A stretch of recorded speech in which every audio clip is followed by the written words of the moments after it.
नमस्कार श्रद्धालुओं। माघ मास के महात्म्य की कथा सुनते हुए आज हम 23वें अध्याय की कथा सुनेंगे। अभी तक हमने 22वें अध्याय में सुना था भवसागर नामक स्तोत्र का पाठ, जिसको श्रवण करने से, जिसको पाठ करने से मोक्ष की प्राप्ति होती है। इसके रचयिता वेद द्युति थे। आज हम इसके आगे की कथा सुनेंगे, यानी पिशाच के मोक्ष की कथा सुनेंगे, जिसे लोमस ऋषि जी सुनाते हैं।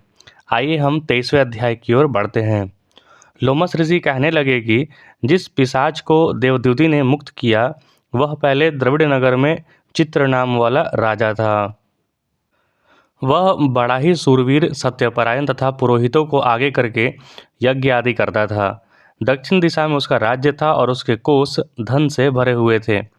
उसके बहुत से हाथी, घोड़े और रथ थे। वह अत्यंत शोभा को प्राप्त होता था। बहुत सी स्त्रियों में क्रीड़ा करता था और अनेक यज्ञ उसने किए थे। वह नित्य अतिथियों की पूजा करता था और शस्त्र विद्या में निपुण था और ब्रह्मा, विष्णु, महेश तथा सूर्य आदि की पूजा किया करता था। वह जंगल में भी स्त्रियों से घिरा हुआ क्रीड़ा किया करता था। एक बार वह पाखंडियों के मंदिर में गया और वेदहीन भस्म लगाए हुए पाखंडी महात्मा बने हुए उस राजा की बातचीत हुई। पाखंडियों ने कहा कि हे राजन, शैव धर्म की महिमा सुनो। इस धर्म के प्रभाव से मनुष्य पाप को काटकर मुक्त हो जाता है।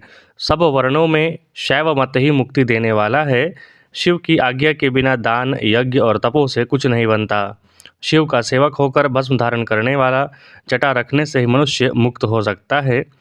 जटा धारण करने तथा भस्म लेपन से ही मनुष्य शिव के समान हो जाता है। इसके बराबर कोई पुण्य नहीं है। जटा भस्म धारण किए हुए सभी योगी शिव के सदृश होते हैं। अंध, जड़, नपुंसक तथा मूर्ख सब जटा से ही पहचाने जाते हैं। शूद्र वर्ण के शैव भी पूजनीय हैं। विश्वामित्र क्षत्रिय होकर तप से ब्राह्मण हो गए। वाल्मीकि चोर होकर उत्तम ब्राह्मण हो गए। अतएव शिव पूजन में किसी बात का कोई विचार नहीं है। तप से ही ब्रह्मत्व प्राप्त होता है, जन्म से नहीं। इस कारण शैव का दर्शन उत्तम है तथा शिव के सिवाय दूसरा देवता का पूजन न करें। शिव तपस्वी को विष्णु का त्याग करना चाहिए। ना ही विष्णु की मूर्ति का पूजन करना चाहिए, ना ही विष्णु के दर्शन से शिव का द्रोह हो जाता है। शिव के द्रोह से रौरादि नरक मिलता है। इसी भवसागर से पार होने के लिए विष्णु का नाम भी न लेना चाहिए। शिव भक्त निशंक होकर जो शिव से प्रेम करते हैं, वह कैलाश में वास करता है। इसमें कुछ संदेह नहीं।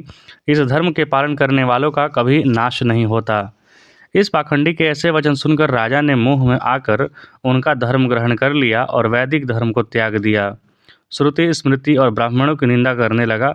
उसने अपने घर के अग्निहोत्र को बुझा दिया और धर्म के कार्य बंद कर दिए। विष्णु की निंदा और वैष्णव से द्वेष करने लगा और बोला, कहाँ है विष्णु? देखा है किसी ने? कहाँ रहता है? और जो लोग नारायण का भजन करते थे, उनको दुख देता था। पाखंडियों का मत ग्रहण कर राजा वेद, वैदिक धर्म, व्रत, दान और दानियों को नहीं मानता था।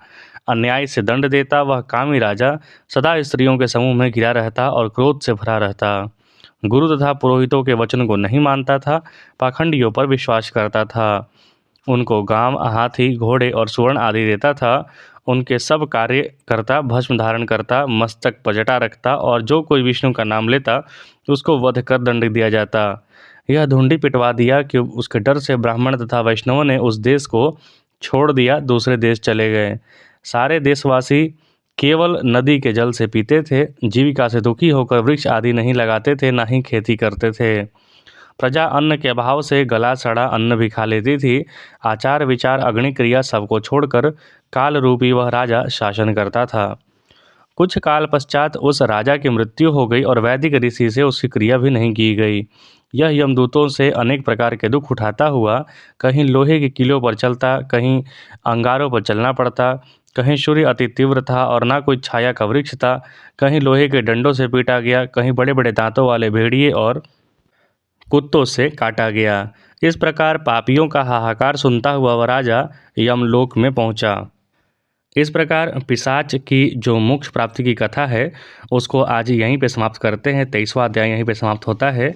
फिर मिलेंगे अगले दिन 24वें अध्याय के साथ। कृपया चैनल को लाइक, शेयर, सब्सक्राइब जरूर करें। अपना आशीर्वाद जरूर दें। देखने के लिए बहुत बहुत धन्यवाद।